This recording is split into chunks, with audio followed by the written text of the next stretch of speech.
Sa lahat at anumang panahon, pag-ibig mo sa tuwina ay nakatugon. Sa anumang kinasasapitan, pag-ibig mo'y laging maaasahan. Sa lahat at anumang panahon, pag-ibig mo sa tuwina ay nakatugon. Sa anumang kinasasapitan, pag-ibig mo'y laging maasahan. Hindi mo ako pinabayaan, Mahulog sa kapanganiban, Ni minsay hindi mo iniwanan upang matuntun ang payapang daan.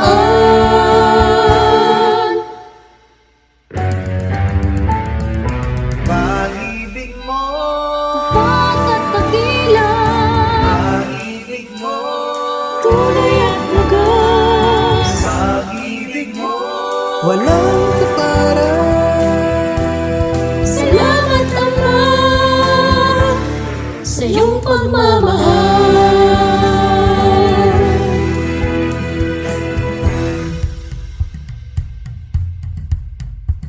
Sa lahat at anumang panahon, pag-ibig mo sa tuwina ay nakatugon.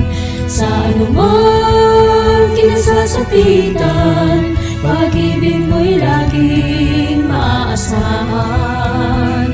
Sa lahat at anumang panahon, pag-ibig mo sa tuwina ay nakatugon. Sa anumang kinasasapitan, pag-ibig mo'y laging maasahan. Hindi mo ako pinabayaan, Mahulog sa kapanganiban, Ni minsay hindi mo iniwanan upang matuntun ang payapang daan.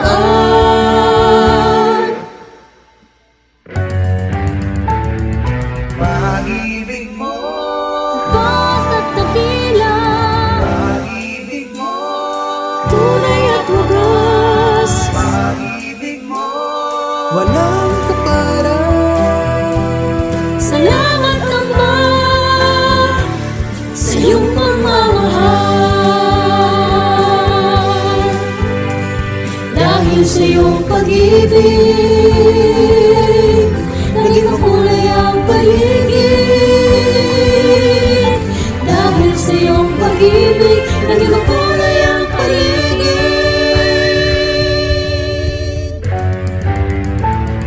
Pag-ibig mo, Tapat at dakila, pag-ibig mo, tunay at wagas. pag-ibig mo, walang kaparang.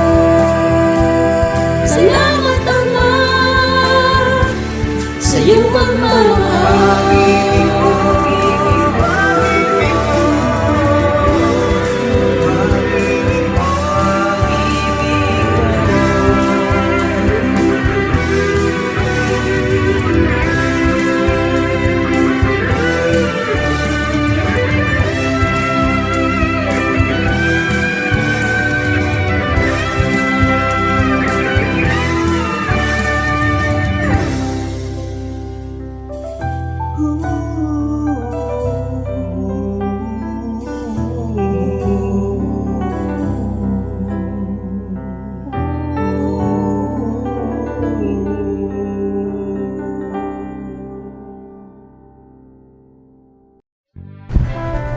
Kapayapaan po sa inyong lahat, lalo na po sa mga minamahal namin na mga bagong kapatid sa kabanal-banalang Iglesia ng Diyos kay Kristo Jesus.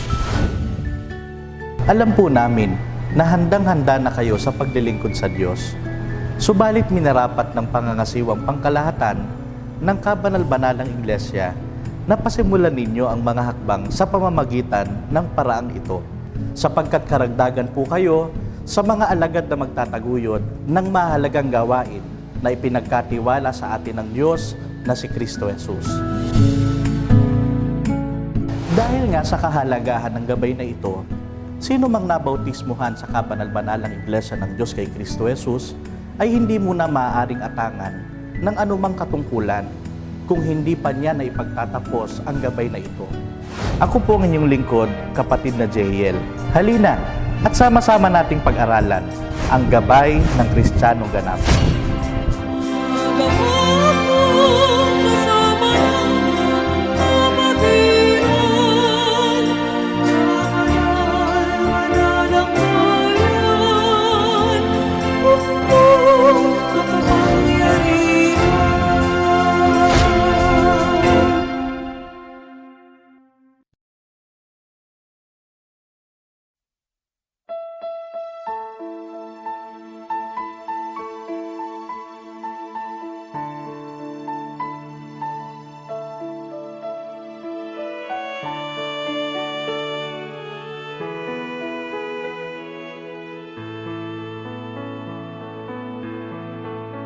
Ako'y anak ng hari, pinakadakilang hari, sa mundo'y itinangi, wala na akong mahingin. Ako ay magbubunyi, sa tuwin ay magpupuri, pagkat ako ay anak ng hari. Pagkat ako ay anak ng hari. Pinagkalooban ng talan upang ako ay maingatan, at sa maraming kabag-abagan paligid ay naiilawan. Wala akong katatakutan, sa'yo mga hari, ano ang maigaganti? Iakbang ang mga paa sa landas na katwiran, itatangan ang mga kamay sa aral ng landas na bayan. Sa labi ay nanulas ang kanyang karangalan, matayin tititik sa mga gawang kabanalan. Aking itat ang alang hari, nakataas-taasan.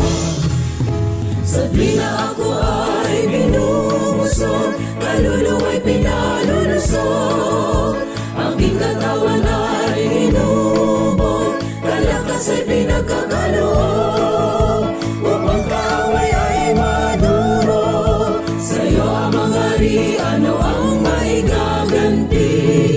Ihakbang ang mga paa sa landas na katwiran, itatangan ang mga kamay sa aral ng batas na bayan.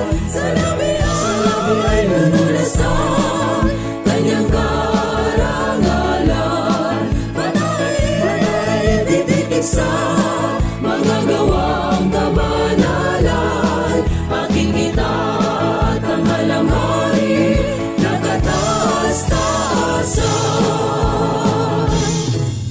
Sa tuwina ako ay binubusog, kaluluwa'y pinalulusog, aking katawan ay hinubog, kalakas ay pinagkakaloob, upang kaaway ay madurog.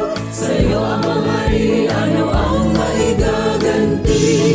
Ihakbang ang mga paa sa landas na katwiran, itatangan ang mga kamay sa aral ng batas na bayan. Sa labi ay nanulas ang kanyang karangalan, matayin tititik sa mga gawang kabanalan.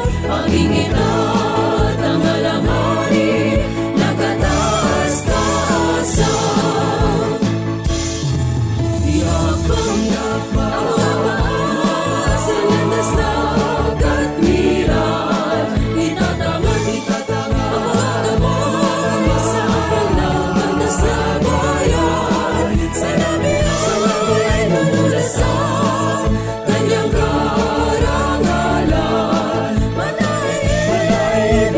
isa, mga gawang kabanalan, pag-ingitan ng alanghari, nakataas-taasan, pag-ingitan ng alanghari, nakataas-taasan.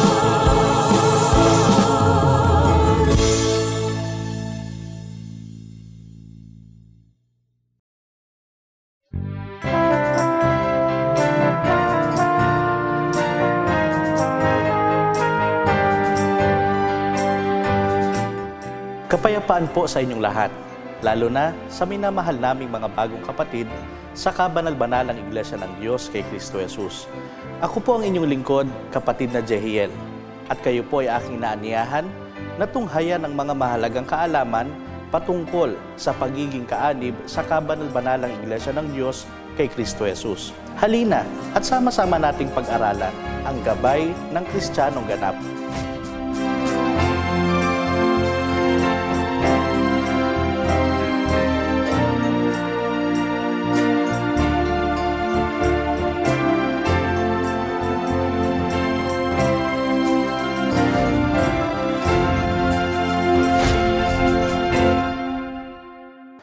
Sa pagkakataong ito ay ipagpapatuloy po nating talakayin ang paksang ang kulturang Kristiyano. Isa sa mga kulturang Kristiyano na nagiging tulong upang mapagbuti natin ang ating pagiging mga lingkod ng Diyos ay ang ayuno ng bansang banal. Para maunawaan natin ito, atin pong alamin kung ano nga bang ibig sabihin ng salitang ayuno. Sa literal na kahulugan nito, ang ayuno po ay ang voluntaryong hindi pagkain at pag-inom ng anumang pagkain at inumin sa loob ng isang sukat na panahon para sa isang mabuting layunin.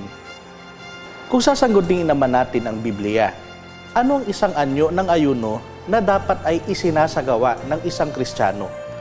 Ating basahin sa Isaias, Kapitulo 58, versikulo 6 hanggang 12. Hindi baga ito ang ayuno na aking pinili, nakalagin ang mga tali ng kasamaan, napagaanin ang mga pasan, at papaging layain ang napipighati, at iyong alisin ang lahat na atang. Hindi baga ang magbahagi ng iyong tinapay sa gutom, at dalhin mo sa iyong bahay ang dukha na walang tuluyan? Pagka nakakita ka ng hubad na iyong bihisan, at huwag kang magkubli sa iyong kapwa-tao, kung magkagayoy sisikat ang iyong liwanag na parang umaga, at ang iyong kagalingan ay biglang lilitaw, at ang iyong katwiran ay mangunguna sa iyo. Ang kaluwalhatian ng Panginoon ay magiging iyong bantay likod. Kung magkagayoy tatawag ka at ang Panginoon ay sasagot, ikaw ay dadaing at siya'y magsasabi, narito ako. Kung iyong alisin sa gitna mo ang atang, ang pagtuturo at ang pagsasalita ng masama, at kung magmamagandang loob ka sa gutom at iyong sisiyahan ng loob ang nagdadalamhating kaluluwa, kung magkagayoy sisilang ang iyong liwanag sa kadiliman, at ang iyong kadiliman ay magiging parang katanghali ang tapat, at papatnubayan ka ng Panginoon na palagi, at sisiyahan ng loob ang iyong kaluluwa sa mga tuyong dako, at palalakasin ang iyong mga buto, at ikaw ay magiging parang halamang nadilig, at parang bukal ng tubig, na ang tubig ay hindi naglilikat. At silang magiging iyo ay magtatayo ng mga dating sirang dako. Ikaw ay magbabangon ng mga patibayan ng maraming salit-saling lahi. At ikaw ay tatawagin ang tagapaghusay ng sira, ang tagapagsauli ng mga landas na matatahanan. Kaya naman tuwing ang mga kaanib sa kabanal-banalang Iglesia ay mag-ayuno, hindi lamang basta pagpipigil sa pagkain at pag-inom ang ginagawa ng kapatiran.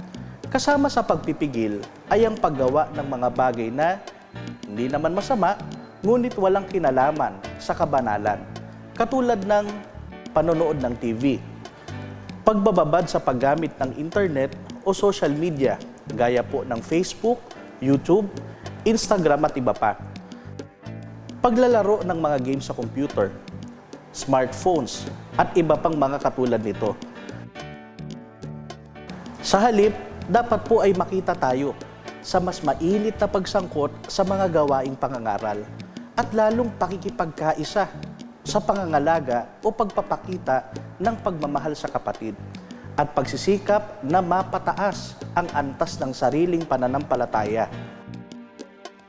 Gayon din, ang ibang kapatid na nagpipilit na tumigil sa masamang bisyo tulad po ng paninigarilyo ay sinasamantala ang pag-aayuno upang ganap ng makaiwas sa paggawa nito.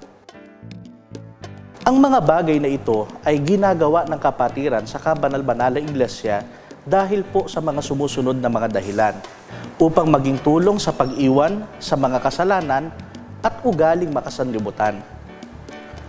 Upang maitaas ang antas ng kabanalan. Upang patunayang karapat-dapat para tanggapin ang hinihiling o idinadalangin sa Panginoon, lalo na kung ang hinihiling ay patungkol sa ginagawang paglilingkod. Ang kasangkapang pangasiwaan ng kabanal-banalang iglesia ay nagtakda ng isang panahon sa bawat taon upang ang buong kapatiran ay makipagkaisa sa ayuno ng Bansang Banal. Ang ayuno ng Bansang Banal ay isinasagawa simula sa buwan ng Gabay o Setyembre. Ito ay may bilang na 7 linggo bago po dumating ang araw ng selebrasyon ng anibersaryo ng Tipan ng Agape. Bahagi din ng kulturang Kristiyano ang paggamit ng mga watchwords o mga bantay salita. Gaya ng sinasabi sa isang bahagi ng kredo ng Kristiyano, mayroon akong sagot sa lahat ng suliranin ng pananampalataya. Ito ang mga bantay salita na sa akin ay batayan ng katwiran. Tama po, ang mga bantay salita ay nagsisilbing sagot sa isang Kristiyano upang mapagtagumpayan niya ang anumang sitwasyon at hamon ng buhay. At ang mga halimbawa po nito ay ang mga sumusunod. God liveth, buhay ang Diyos. Ito ay nagpapaalala sa atin na ang ating Diyos ay buhay na Diyos at gumagawa para sa ikabubuti ng bawat isa sa atin. God ruleth, ang Diyos ay nagpupuno sa lahat. Ito naman ay nagsasabi sa atin na ang lahat ng pangyayari ay nasa pagpayag ng Diyos at hindi niya pahihintulutan ang isang pangyayari na hindi para sa ikabubuti natin. God knoweth, nalalaman ng Diyos. Ito ay paalala sa atin na nalalaman ng Diyos ang anumang sitwasyon na ating kinaroroonan, na dahil dito ay dapat na magpakapanatag tayo, lalo na sa mga panahon ng mga suliranin at mga pagsubok. God forbid, malayo nawa, ay gaya naman ng panalangin sa Panginoon na nagsasabing huwag itulot na mawalay tayo sa pagtatapat natin sa Kanya sa anumang sitwasyong mangyari sa atin at mangyayari pa. God will provide, ipagkakaloob ng Diyos.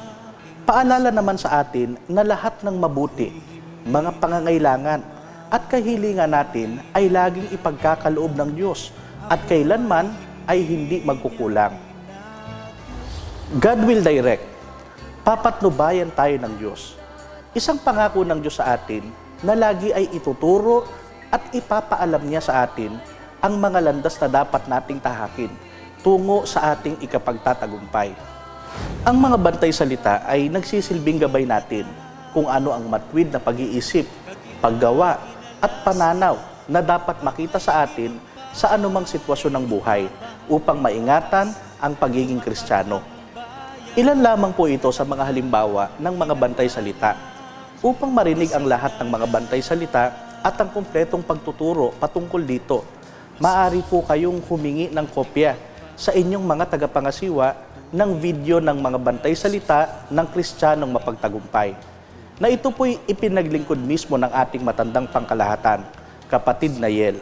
Bukod sa mga bantay salita na nagsisilbing gabay sa atin, mayroon din tayong tinatawag na mga kawikaang Kristiyano. Ang mga kawikaang Kristiyano ay mga maikling kasabihan na nagpapaalala sa atin kung anong klaseng pag-uugali, pag-iisip, at paggawa ang dapat na nakikita sa atin bilang mga kaanib sa kabanal-banalang Iglesia ng Diyos kay Kristo Jesus. Kung isa sa kabuhayan natin ang mga kawikaang ito, tiyak na maipapakita at mapapatunayan natin sa ating mga kapwa na tayo po ay mga tunay na Kristiyano at mga tunay na binago ng Panginoong Diyos. Ang mga halimbawa ng kawikaang Kristiyano ay ang mga sumusunod. Kristiyano ka, dapat ay masaya ka. Ang paggawa ay kaaliwan kung iniibig ang kautusan. Gumawa kang tahimik upang ikaw ay marinig. Ang pagyayabang, gawa ng mangmang. Labanan ng pagsubok upang hindi malugmok. Upang sa tukso'y huwag pumasok, sa pintuan niya'y huwag kumatok. Ang sa ebanghelyo nakatanikala, siyang tunay na malaya. Madawag na kalooban, hindi magbubunga ng kasakdalan.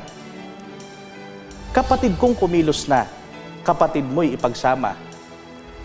Pag may agape, may paraan. Ang lahat ng aking nabanggit ay 10 lamang sa 100 na kawikaang Kristiyano. Naisin na mabasa ang lahat ng ito upang maging gabay sa buhay natin bilang mga Kristiyano. Maaari po kayong makakuha ng kumpletong kopya ng mga kawikaang Kristiyano sa inyo pong mga iglesia. Napakalawak ng kulturang Kristiyano kung ito po ay ating tatalakayin.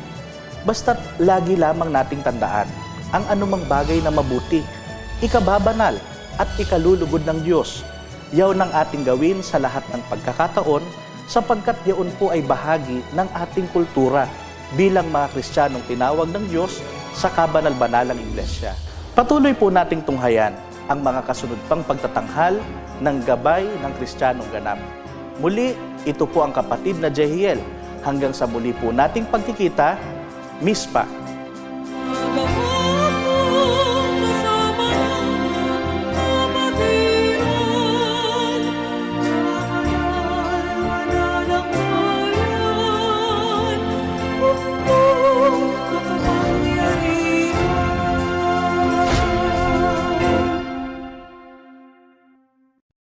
Tayo po ay magsisimula na sa ating takdang pagkakatipong pagsamba ngayong ika-25 ng Mahanaim, 2026, Araw ng Carpus. Inaanyayahan ko po ang lahat na magsitayo. Sa pangalan ng kataas-taasang Diyos na Ama at Hari natin, sa pamamagitan ng kabanal-banalang iglesia na ina natin, binabati ko po kayo ng kapayapaan. Awitin po nating may kasiglahan at may espiritu ang pambansang awit ng kabanal-banalang iglesia ng Diyos kay Kristo Jesus, ang awit ng John.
Mga kapatid, maaari na po tayong magsiupo.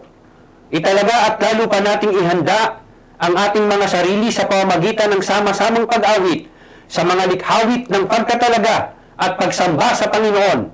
Awitin po natin ang likhawit ng taon na may pamagat na, My God, You are Wonderful, at isang bilang mula sa himno espiritual.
Tayo ngayon ay dumulog sa harap ni Jesus at magsisi tayong lubos sa salang gumapos. Kung puso ay ihandog ng magdamong lugod at ng kampal ating mayroong ang patawad ng Diyos.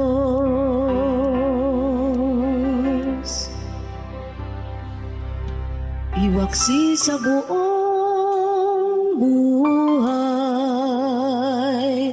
gawang kasamaan,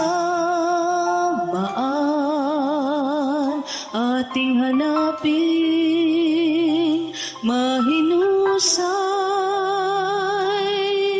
ang gawang kabanalan.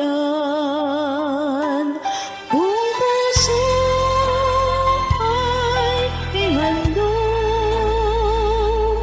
ng magdamong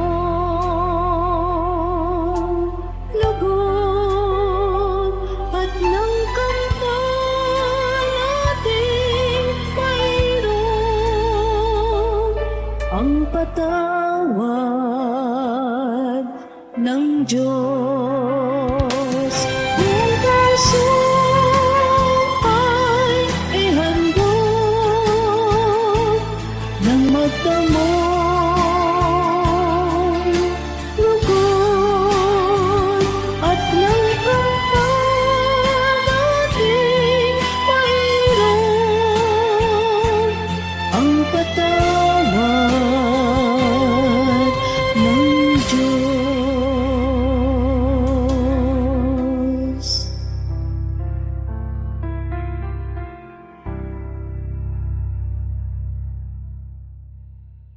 Sa bahaging ito, inaanyayahan ko po ang lahat na muling magsitayo.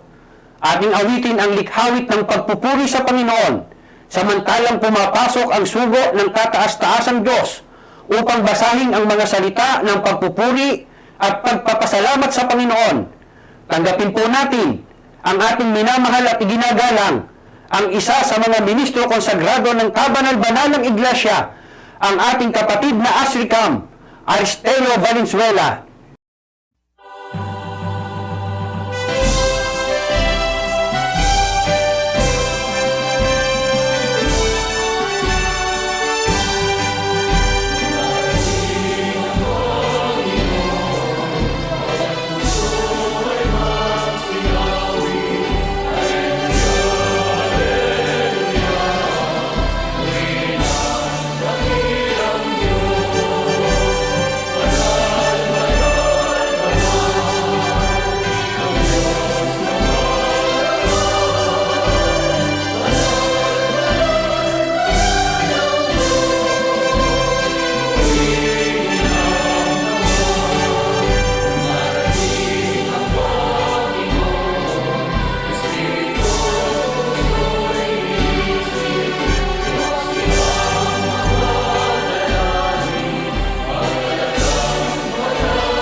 Sa pangalan po ng kataas-taasang Diyos na Ama at Hari natin, sa pamamagitan ng ating Iglesia na kabanal-banalan, kayo pong lahat ay binabati ko ng kapayapaan.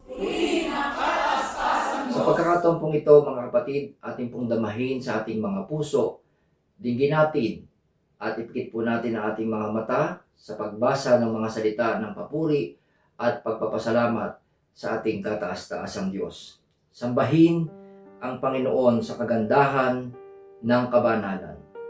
Magsilapit kayong lahat, o bayan ng Diyos. Magpisan at magkaisa upang sumamba sa Panginoon. Sapagkat siya ay dakila at marapat na purihin. Umawit sa Panginoon, itanghal ang kanyang banal na pangalan. Ihandog sa Panginoon ang kaluwalhatiang nararapat sa Kanya. Purihin ang Panginoon na kataas-taasan.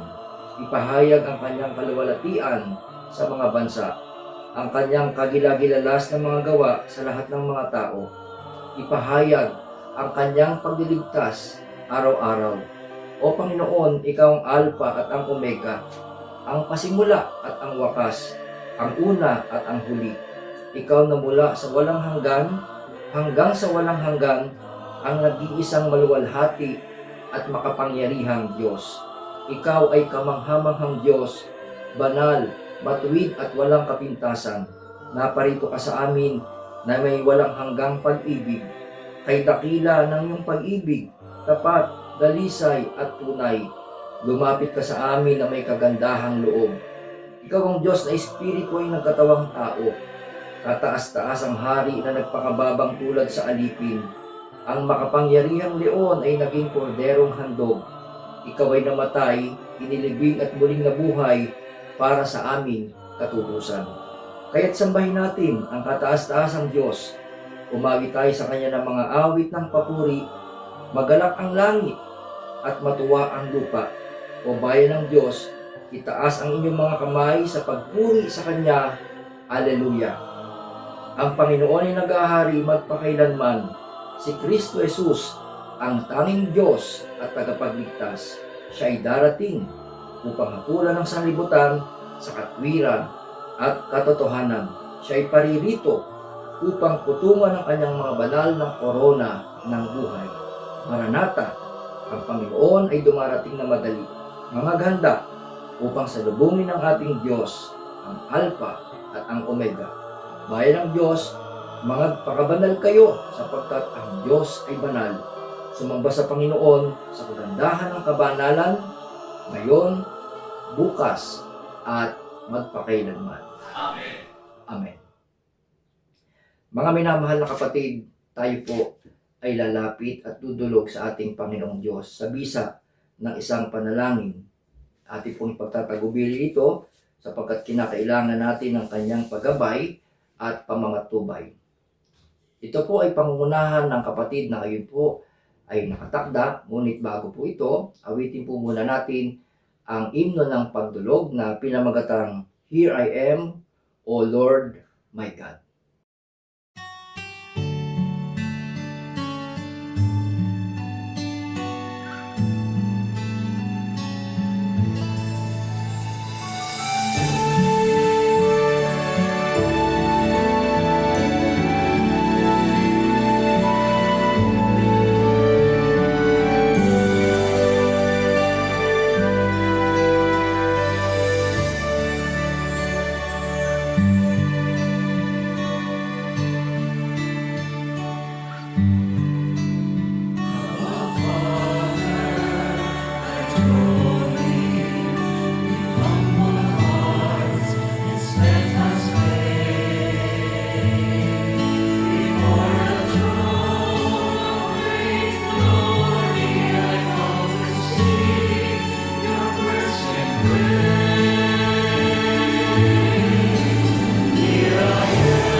Aba, manaming hari, Panginoon naming Diyos na kataas-taasan. Ikaw na Diyos na buhay, Ikaw na siyang aming hari, Ikaw na pinagsukuan ng aming mga kaluluwa, dahil Ikaw rin ang may-ari sa amin, at dahil sa iyong kahabagan, O Ama, kami ay pinagkalooban mo ng napakagandang kapalaran na maging anak ng iyong kabanal-banalang iglesia. Salamat po ng maraming salamat, O Diyos. Minsan pa isang mabuting pagkakataon upang kami ay matipon sa dakong ito. Mag-alay sa iyo ng mga pagpupuri, ng mga pagluwalhati, ng mga pananalangin, pag-aawitan, ng pagpapasalamat dahil sa napakabuting kalooban mo sa bawat isa sa amin. Di ka kailanman nagkulang, di mo kami pinabayaan, patuloy mong pinagkakaloob ang lahat-lahat na aming pangangailangan, ang buhay, ang kalakasan. Kaya nga po, Ama, Ikaw ay aming inaalaya ng mga pagsambang naway maging karapat-dapat po sa iyong banal na kaitaasan. Ikaw lamang ang tanging Diyos na nagpapaginhawa ng aming mga kaluluwa. Nagpapakain upang kami ay patuloy na maging mabubuting mga lingkod mo, upang kami ay maging mabuting kasangkapan mo sa pagpapahayag at pagpapadama ng iyong agape na siyang ipinadama mo una sa amin, at kami naman ay makita mo sa kagandahan din naman ng kalooban, kalinisan ng puso, upang maging karapat-dapat kami sa pagharap sa iyo sa dakilang sandaling ito. Ipatawad mo sana, Ama, ang lahat ng aming pagkakasala at mga pagkukulang. At sa pagkain ng aming mga kaluluwa minsan pa sa pakikinig ng iyong mga aral, hinihiling namin sa iyo, O Diyos, naway patuloy mo kaming makita na maging mabuting sisidla ng iyong mga turo, ng iyong mga aral, sa pagkasangkapan sa sugong isinugo mo, upang sa amin ay maghayag ng iyong katwiran, ng iyong katotohanan, at ito ay madama namin, matanggap namin ang buong pananampalataya, aming malakaran, maisakabuhayan, at maibahagi din naman sa aming mga kapwa, sa aming mga kapatid, upang sila man, O Diyos, ay pagkalooban mo ng iyong kahabagan, ng iyong kaawaan, na makapaglingkod sa iyo, sama-sama kami sa buhay na ito hanggang doon sa iyong pangako sa buhay na darating. Ama naming Hari, ano ang maigaganti namin sa lahat ng kabutihan mo? Malibang kami makita mo po sa kalinisan ng puso, kababaan ng kalooban, na sa iyo ay magpasakop, sa kasangkapang pangasiwaan na umaakay sa amin sa kasakdalan, sa mga pagpupuri, sa mga paglilingkod, sa bawat pananambahang iniaalay namin sa iyo, sa bawat araw na ipinagkakaloob mo upang kami ay patuloy na mabuhay na maginhawa, patuloy na mabuhay sa kaligayahan sa kabila ng maraming mga pagsubok at mga kaligaligan dito sa ibabaw ng lupa, ay basumpungan mo naman kami, Ama, na payapa, lagi na nananabik sa iyong mga katotohanan, sa iyong mga katwiran, na siyang gumagabay sa bawat paghakbang namin sa ibabaw ng sanglibutan. O Diyos, salamat ng maraming salamat.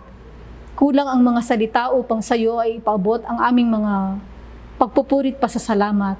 Makitaan mo lamang kami, Ama, na sama-sama kaming magkakapatid na mabuhay na nagmamahalan, mabuhay sa kaisahan, upang ito ang maghatid sa aming mga kapwa na tunay na maging bahagi kami sa ministeryong We Care, upang patuloy na maipalaganap ang iyong ebanghelyo. Kami ang makitang mabuting halimbawang sumusunod sa iyo, upang ito ang makahikayat sa sino mang aming makakasalamuha, sa sino mang aming kapwa na binabahaginan din namin ang iyong mga aral at katuruan ng mga likhawit, upang mapaginhawa ang aming mga paglalakbay dito sa magulong sanlibutan. O Diyos, salamat ng maraming salamat sa mga pagsubok na aming nararanasan, sa mga kagalingan sa aming taglay na karamdaman, sa lahat ng iyong mga pagpapala, at itinatagubilin din namin ang iyong kakasangkapaning maghahayag ng iyong mga katotohanan. Patuloy mo sana siyang kahabagan, ang iyong banal na espiritu ang sumakanya, aming bawat magkakapatid na makikinig ng iyong katotohanan, upang ito ay magkaroon ng lasang asin, maging kalakasan ng bawat isa sa amin. Pangsama-sama kami, Ama, na maging katanggap-tanggap sa iyo ang ginagawa naming mga pagsamba, ang bawat pagkakatipon na iniaalay namin sa iyong pangalan. Sumasampalataya kami, O Diyos, itong aming munting dalangin, dinirinig mo po, ipatatagos hanggang dun sa aming mga kapatid na malaon naming di nakakapiling, sa mga may taglay na karamdaman, sa iyong kabanal-banalang iglesia, mula sa aming matandang kapatid na pangkalahatan hanggang sa kahuli-hulong itinawag, ay masumpungan mo kami na bubuhay sa kapayapaan na nagpapasalamat, laging nag-aalay ng pagpupuri sa pangalan mo pong Kristo Jesus. Ikaw ang aming Diyos, ikaw ang aming tagapagligtas. Amen. Tanggapin at pakinggan natin ang mga kabataan at ang mga awit ng John mula sa United Arab Emirates sa paghahandog ng likhawit na may pamagat na "Sumasa akin ang iyong pamamatnubay."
Sa lahat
Sumasampalataya po akong nakahanda at nakatalaga na tayong lahat para sa pinakamahalagang bahagi ng ating pagkakatipon.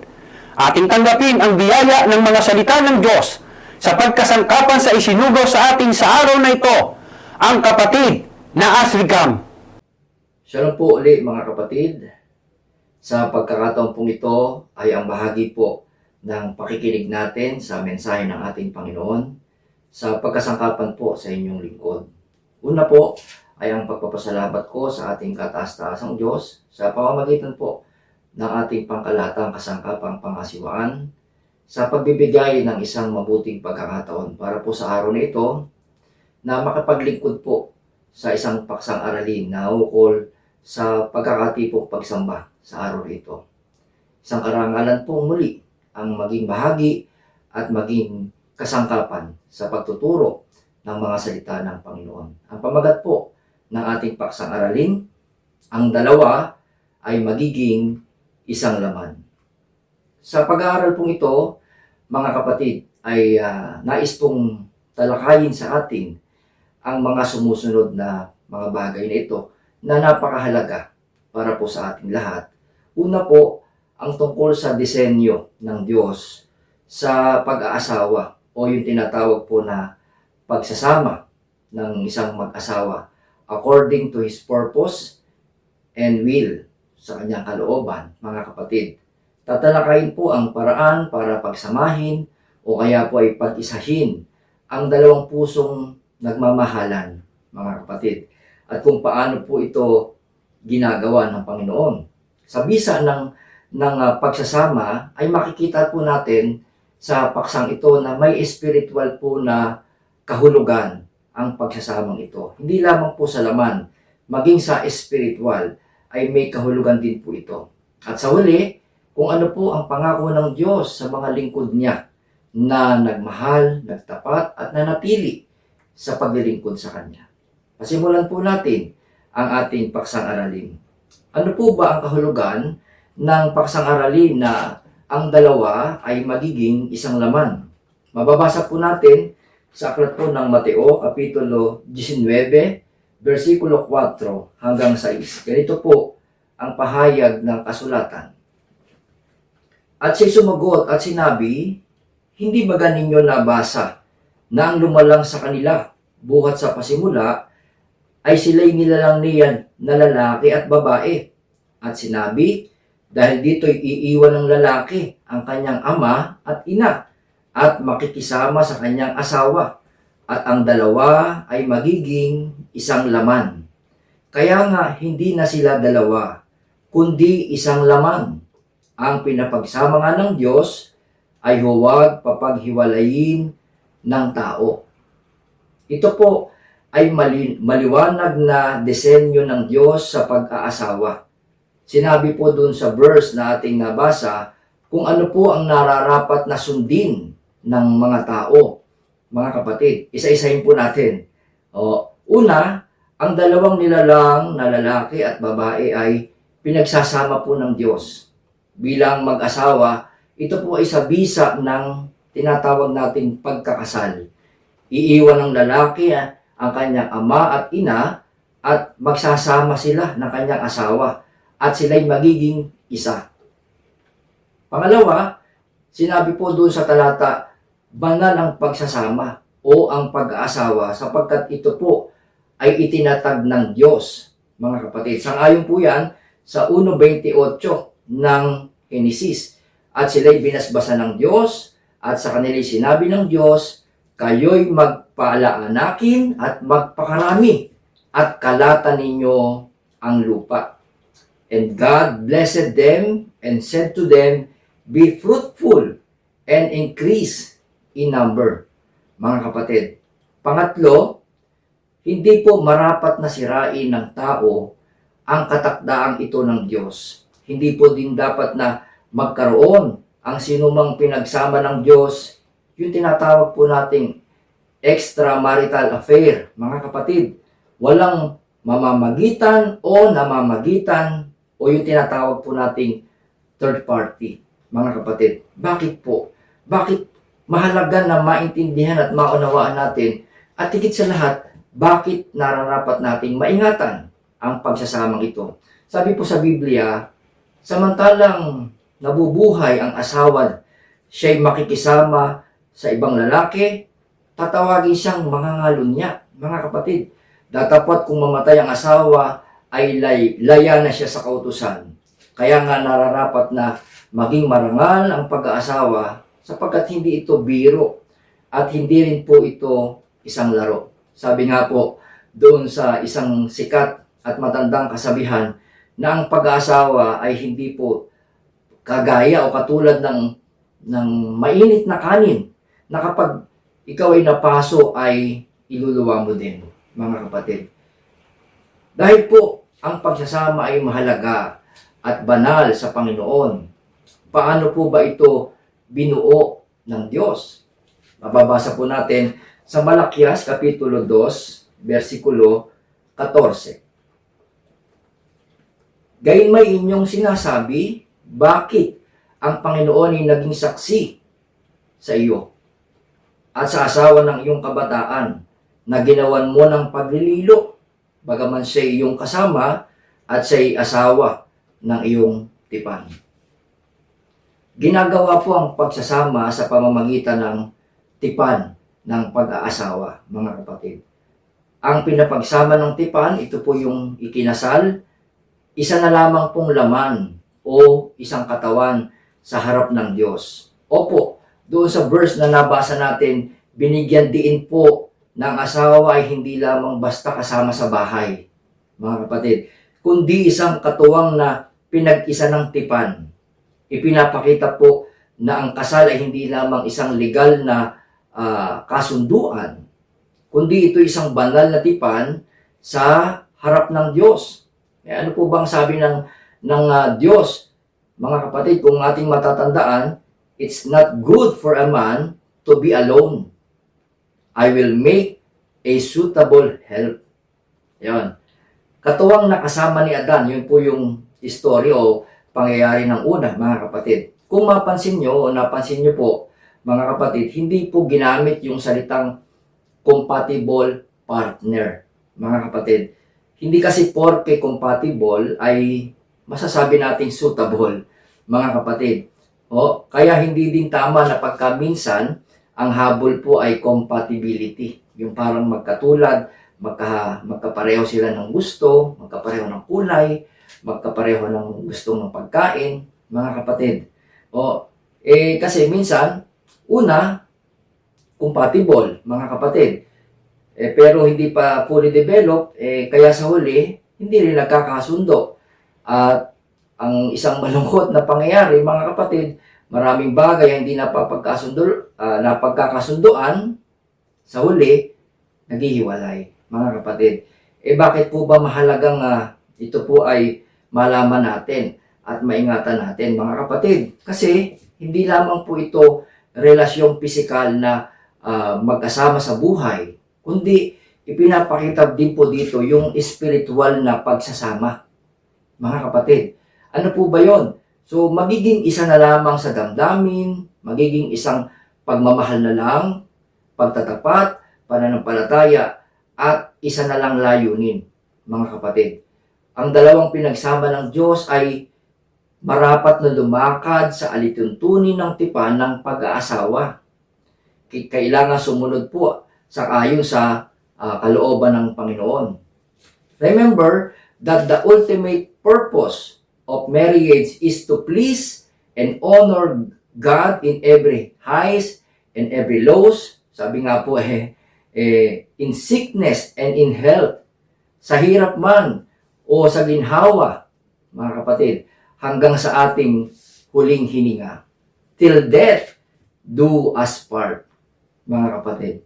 Ngayon, ano po ba ang espiritual na kahulugan ng pag-aasawa o yung pamagat po ng paksana? Ang dalawa ay magiging isang laman. Sa ngayon po, dito sa Efeso Kapitulo 5, versikulo 31 hanggang 32. Dahil dito iiwan ng lalaki ang kanyang ama at ina at makikisama sa kanyang asawa at ang dalawa ay magiging isang laman. Ang hiwagang ito ay dakila. Datapwat sinasalita ko ang tungkol kay Kristo at tungkol sa iglesia. Ang pag-aasawa o ang pagiging isang laman, yung katawan po ni Kristo at ang iglesia, yun po yung hiwaga o yung topic dito sa verse na ito. Mga kapatid, ang iglesia ay asawa ni Kristo. Ang dalawa ay naging isang katawan at ang hiwaga po na dito ay tinutukoy ay ang wagas na pag-ibig, pag-aalaga at sakripisyo ng Panginoon para sa kanyang iglesia. At vice versa po, mga kapatid, ay ang katapatan at pagmamahal naman ng iglesia para sa kanya, para sa Panginoon. Mga kapatid, Apostle Paul uses the intimacy of marriage is an earthly illustration of the spiritual union between Christ and His followers, the church. Mga kapatid, ito po yung mga dagdag na katunayan. Tiniyak po ng mga banal na kasulatan na naganap ito sa iglesia. Sabi po sa unang Korinto 12:27, kayo nga ang katawan ni Kristo at bawat isa sama-samang mga sangkap niya. Tulad po ng katawan, mga kapatid, mayroong mata, may tainga, may kamay, may paa. Ang iglesia ay binubuo ng mga mananampalataya. May iba't ibang talento, may iba't ibang kakayahan, may iba't ibang gampanin. Nararapat na pantay-pantay din po ang kahalagahan. Walang bahagi po ng katawan ang mas mahalaga sa iba, mga kapatid. At bawat membro naman kailangan gumana ng maayos. Para yung katawan ay gumana rin ng maayos, mga kapatid. Ngayon, naranasan din po ito ni Apostol Pablo. Pinatutunayan na yung kanyang inusig na iglesia ay ang Panginoon mismo, sapagkat katawan ng Panginoon. Mababasa po yan sa Gawa 9:4. Sabi ng Apostol Pablo, sabi ng Panginoon sa pagkakataong iyon, mga kapatid, Saulo, bakit mo ako pinag-uusig? Ayun. Isang hiwaga po ang nabuksan, mga kapatid, para makita niya ang talagang makapagbabago sa kanyang kalooban, mga kapatid, na ang kanyang inuusig, walang iba, kundi ang iglesia ng Panginoon. Ang tanong po, dahil dito, gaano pag-ibig ang iniukol ng Panginoon para sa ating na mga isinangkap niya sa kanyang katawan na siyang iglesia. Sa aklat po ng Tito, Kapitulo 2, versikulo 14, ganito po ang pahayag ng kasulatan. Na siyang nagbigay ng kanyang sarili dahil sa atin upang tayo'y matubos niya sa lahat ng mga kasamaan at malinis niya sa kanyang sarili ang bayang masikap sa mabubuting gawa upang maging kanyang sariling pag-aari.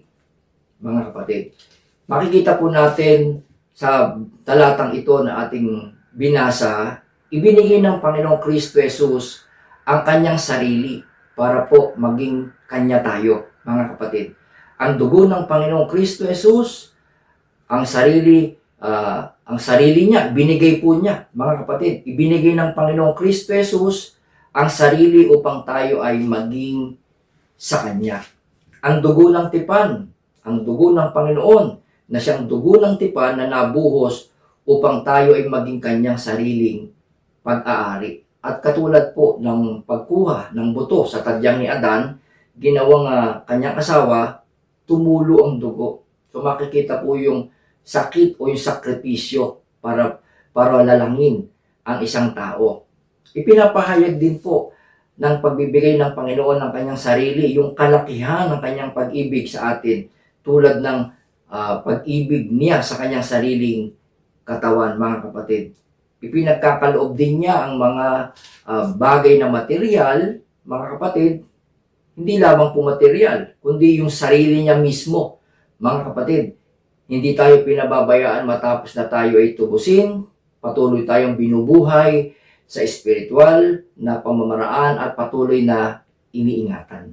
Siya po ang nagbibigay ng lakas, ng karunungan, ng kalinga sa bawat isa sa atin sa pang-araw-araw nating mga buhay. At panghuli, ginawa po tayong banal, walang dungis sa harapan niya upang sa pagharap natin sa Kanya ay malinis tayo mula sa pagkakasala. Ang iglesyang maluwalhati, maiharap sa Kanya na walang dungis, walang kulubot, o walang kapintasan. Mga kapatid, paano po natin marapat na pahalagahan ang dakilang kapalaran na maging bahagi ng iglesia na asawa at katawan ng Panginoong Kristo Jesus? Mababasa po naman natin yan sa 4:22 hanggang 23 ng Efeso. At inyong iwan tungkol sa paraan ng inyong pamumuhay na nakaraan ang dating pagkatao na sumama ng sumama ayon sa mga kahalayan ng pagdaraya. At kayo'y mga bago sa espiritu ng inyong pag-iisip. Una po, mapansin natin, iwan na ang dating pagkatao. Ang dating paraan ng pamumuhay na sumama ng sumama. Opo, iwan natin ang nakaraan upang makisama o makipagkaisa sa ating Panginoong Kristo Jesus. Bakit po ba tayo babalik pa sa bagay na inalis na ng Diyos sa atin? Hinahanap mo ba ang dating pamumuhay, kapatid? Opo, minsan alam natin yung feeling na parang hinahanap mo ulit yung dati. Same habits, same pleasures, same lifestyle. Pero tandaan natin, mga kapatid, hindi ka na yung dating ikaw, hindi na ako yung dating ako. Kasi binago na tayo ng Panginoon, mga kapatid. At dahil kahingian po ito sa tipan ng pagsasama, hindi po tayo nararapat na nakikiayon sa pamumuhay na hindi ayon sa kalooban ng Panginoong Kristo Jesus, na siyang pagbabago ng espiritu ng ating pag-iisip. Iba po noon at iba na rin ngayon, mga kapatid. Halimbawa, isang bagay po na minsan ay nangyayari sa modern world, mga kapatid. Kapag sinaktan ka, naturalmente, gaganti ka, mga kapatid. Kapag bumagsak at nadapa yung kaaway, talagang matutuwa. Buti nga ka sa iyo. Di ba? Pero iba tayo sa iglesia, mga kapatid. Sapagkat ang Diyos ay makatarungan at mahabagin kung mayroon mang kaaway o kagalit. Bumagsak, nasaktan, nadapa, ipinapanalangin natin. Di ba, mga kapatid? Hindi po yung buti nga sa iyo. Hindi ganon. Pinapanalangin natin. Hindi dahil deserve niya, kundi dahil tayo'y anak ng Diyos. At ang mga anak ng Diyos, hindi natutuwa sa kasamaan. Kahit pa nangyari ito sa kaaway. Kaya tandaan po, mga kapatid, ang tunay na panalo, hindi yung nakikita mong bumabagsak yung kaaway mo, kundi ang tunay na panalo, mga kapatid, malinis pa rin ang puso mo sa harap ng ating Diyos. Mga kapatid, ang tanong, para higit po na magawa ito, anong dapat nating pakasikapin na gawin sa ating mga buhay, mga kapatid?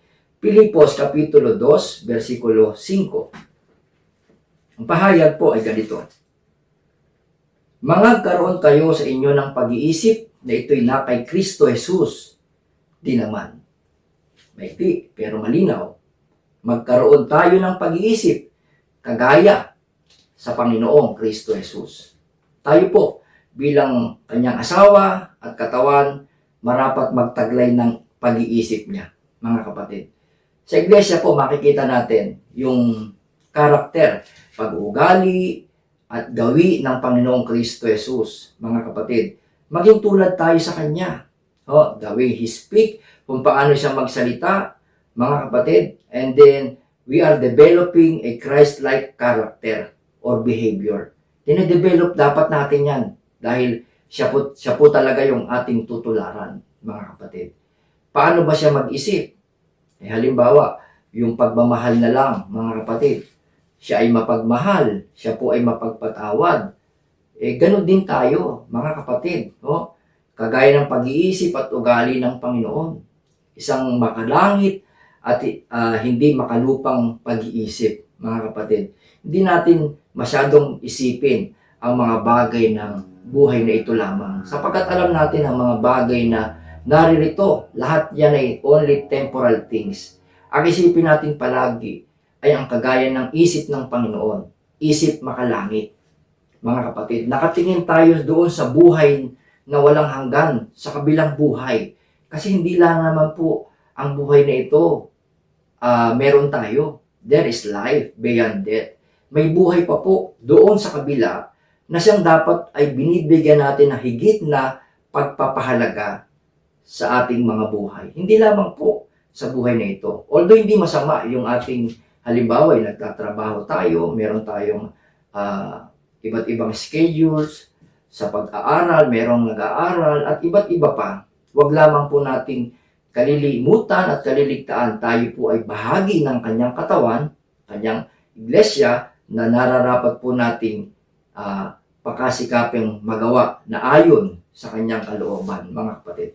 At sa huling bahagi po, ano po ang panawagan sa atin ng kasangkapang pangasiwaan sa pagpapatibay ng ating pagkakilala sa Panginoong Kristo Jesus.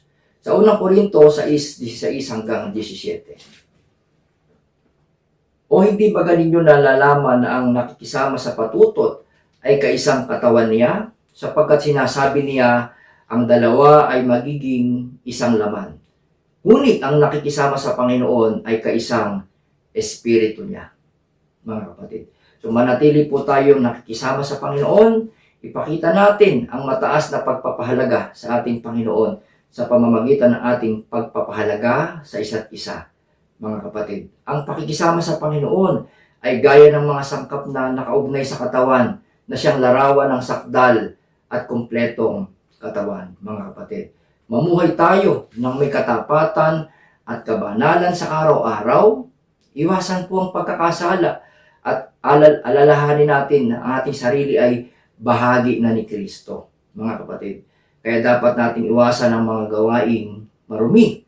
Panatilihin po natin ang pagkakaisa at ang pag-ibig natin sa isa't isa. Ang pagkakabahabahagi na nagdudulot ng sakit sa buong katawan, iwasan din po natin, mga kapatid. Maging mapagpatawad at matiisin, magparaya sa mga kapatid at sa sino mang kapwa gaya ng pagpapatawad sa atin ng Panginoon.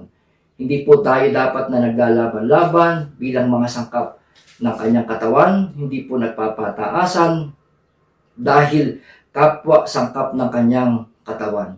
So, iwasan po natin yung mga bagay na maglalayo sa ating mga kalooban, sa ating mga damdamin, sa ating pagsasama-sama, mga kapatid, bilang kasama sa katawan ng Panginoon, mga kapatid.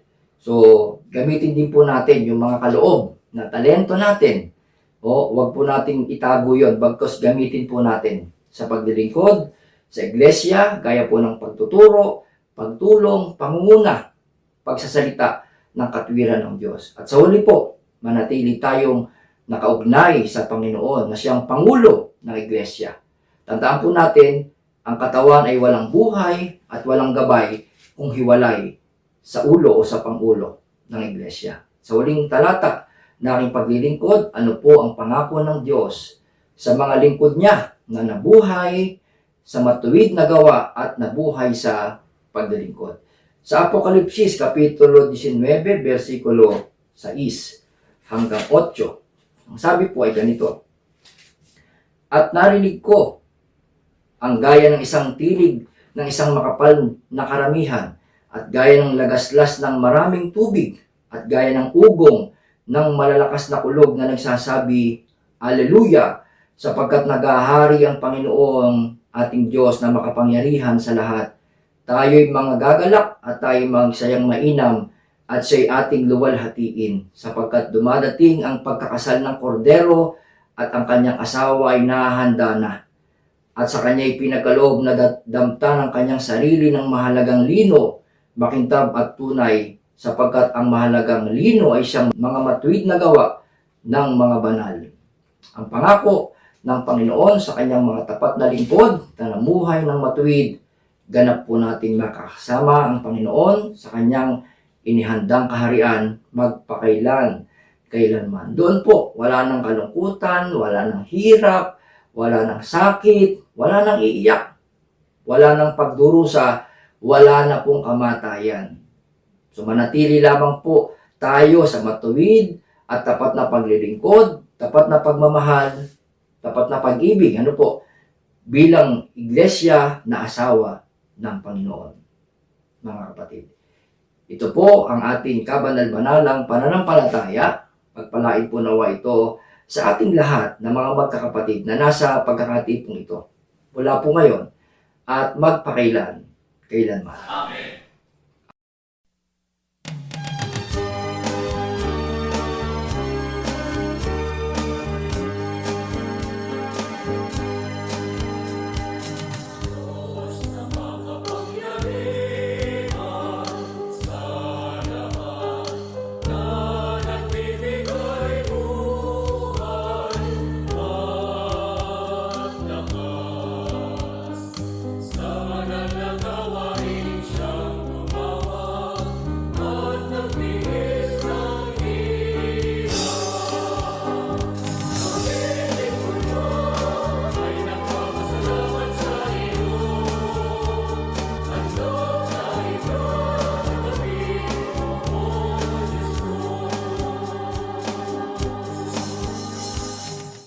Aba, manaming hari, maraming salamat, dakilang Ama.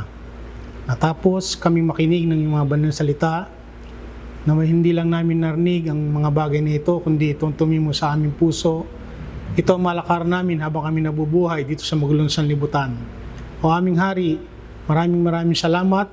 Minsan pang pinakain mo ang aming mga nagugutom na kaluluwa sa pamamagitan ng mabiyaya na iyong mga salita. At sana'y ang lahat ng mga bagay na ito ay sampalatayan ng bawat sa amin. Ito ang maging kalakasan namin habang kami naglalakbay dito sa magulong sanlibutan. O dakilang Ama, maraming salamat. Ganun din ang salapi na aming pinagsama-sama, pagpalain mo, bendisyonan, maging kasangkapan upang maragdagan sa bilang ang iyong mga anak na magbabalik loob sa iyong santong pangalan. Kami umaasa at sumasampalataya, pagpapalain mo ang bawat sa amin at sa aming pansamantalang pag-iwalay, ipababaan mo sa amin ng ipagpapalat bendisyon hanggang sa aming mga mahal sa buhay, hanggang sa aming mga dampantahanan, palibasan lahat. Sa namin ipinagpapasalamat sa banal at marangal mong pangalang Diyos, Kristo Jesus. Ikaw ang aming Diyos, ikaw ang aming nag-iisang tagapagligtas. Amen.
Sa pagtatapos ng banal na gampaning ito, tatanggapin po natin ang basbas ng Panginoon sa pagkasangkapan sa kanyang hamak na alipin at sa bisa ng mga salitang ito.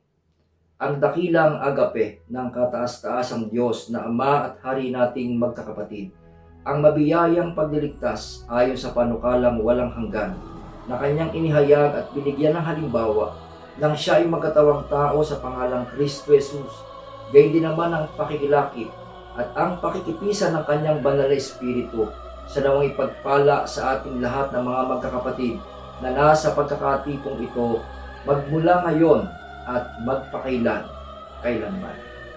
Muli po, sumaatin ang kapayapaan. Mga kapatid, let there be no delay. Hindi po dapat na maantala. Ngayon po, ang kaaya-ayang panahon, ngayon ang panahon ng pagliligtas, ating ipahayag ang salita ng kaligtasan sa maraming bansa, lahi, wika, at mga hari. Tayo na po mga kapatid. We care. Let us evangelize the world. Miss pa po mga kapatid. Magalak sa Panginoon.